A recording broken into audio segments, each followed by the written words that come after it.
Hello, and welcome to Story Glimpse, the second show from the House of Story Medics. I'm Weston Kincade, horror, mystery, and supernatural author. This is Marcus V. Calvert, militant storyteller. And Marcus has a story to share with you today. Go ahead and get started.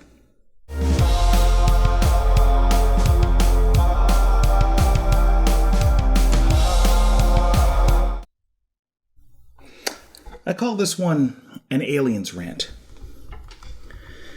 Every morning I wake up in the armpit of this alien world, a place filled with despair and swirling ecological nightmares, where the youth are enslaved to their cell phones and the adults are merely soul dead. Thin slivers of paper are worth killing for, and truth is archaic a notion as honor, love, or rewarded faith.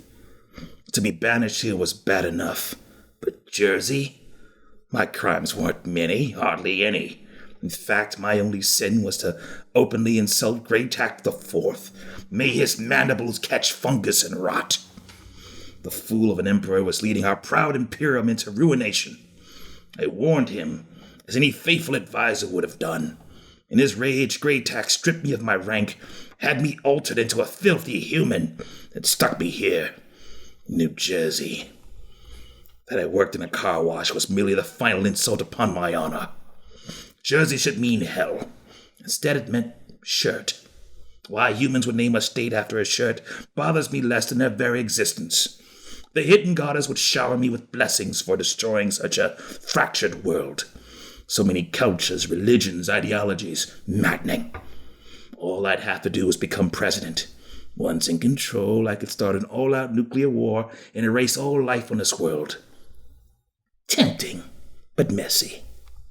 No, I'll kill off this miserable race in a way that preserves its bubblegum, some of which is quite delicious. A biological plague would suffice. This humans-only virus would be thorough and curable and wouldn't involve zombies. For some reason, these fools want to face an apocalypse full of their deceased counterparts. Makes no sense to one as advanced as myself. Such a plague wouldn't be too difficult to create. Unlike these pathetic humans, my education was far-reaching. I'm well-versed in multiple fields of study, from interstellar commerce to tactical genocide. Their technology, while crude, could be adapted to suit my purposes. All that mattered was the choice of plague. A mutated version of athlete's foot? Maybe some kind of killer dandruff. An exploding teeth virus, perhaps. Those are always fun.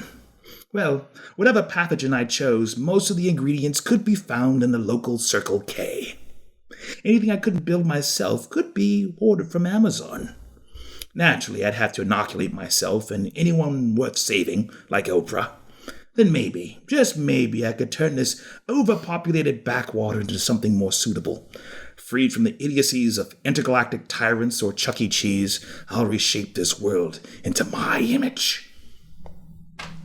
Thank you.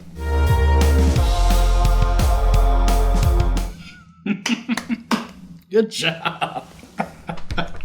I loved the deadly dandruff and the deadly athlete's foot that way. Sometimes you just have to dig into your goofy side. See, I guess you could say my inspiration for this one was at some point after writing so many short stories, I figured out my voice. It's 3 words: dark, violent humor. And every so often, I want to write something that leans way too far in one of those. And as this was for humor, obviously, but at the same time, dark with a hint of violence. And an alien banished to Earth who has plans of destruction, dominance, but is an idiot. Doesn't realize he's an idiot, but gives away all the clues that he's not quite right in the head. Yeah.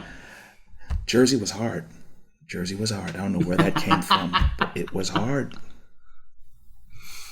I don't know. That was interesting. I liked it. Thank you. It kept me engaged. You know, I was curious about how long was that one?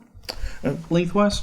Oh, probably under 500 words. Really? Forgive me, I bounced off. You're quite good at the flash fiction pieces. Mine always tend to be a bit longer. Let's see. Come to Butthead. Aliens Rant 433. Man.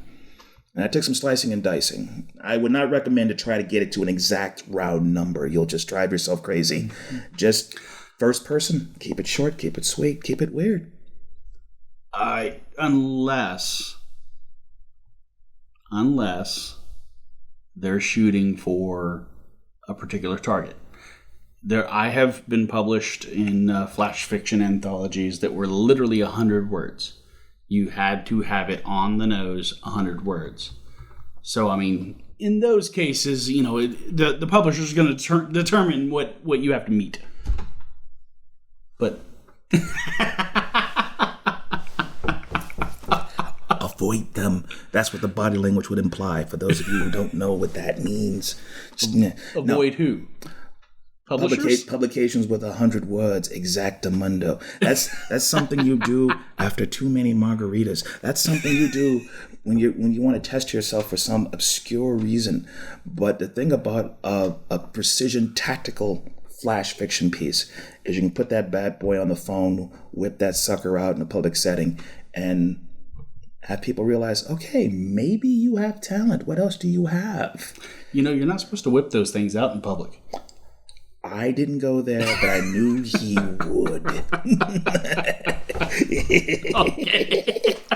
So, what happened to the fist bump? I'm trying to bring that back. Lethal Weapon 3, was it? Yes. You didn't see it very often. Be obscure. Be downright obscure. Yes, it was an awful movie, but that was like one of its saving graces. That and Rene Russo got to step in. Holla. Now, that was good. I would have to say that I would think he'd win. I would think he'd win. That's what's spooky, because no one would see him coming. Now, afterward, if I were to write this, let's say, as a series, I would say that he creates a virus, and because he's not quite sane or as competent as he thinks he is, the virus mutates a section of the human population, and he just ends up hating us more. That's how I do it. I mean, you could also, if it's going to mutate, the whole point was a virus that would only affect humans. What if it mutated to affect him? Or animals. He didn't want to mess with the animals. Yeah. Or maybe it messed with the bubble gum. The bubble gum, it's crossed a line. Either the bubble gum becomes sentient, or anyone who chews bubble gum. Yeah, see? Now, here's the thing. I didn't write that in one try. I didn't write this in 4 tries. I don't know how many tries. Something that small, that twisted, and I'm still making changes to it, even today. So if it sounds that glorious, maybe it's ready, but you can't be too careful. Put it under other eyes. Mm-hmm. But second opinions, beta readers. Essential. But when a story's ready, it's ready. And when you look at it, it's just like a cute little baby. You're so proud. You just want to hold it in your arms and put it over your shoulder and let it projectile vomit at your enemies and your pet. You're so cute. But that's about as much time as we've got for today. Oh. So it's been fun. Please, if you have any comments or favorite parts of a story you hear, leave them beneath the video. Let us know what you think. We'd love to have that feedback. We are still working on these stories. And thank you for joining us. And please like and subscribe. Yes. Again, I'm Weston Kincade, horror and mystery author. I'm Marcus V. Calvert, militant storyteller. Thanks for joining us today. You have a good one. Until next time.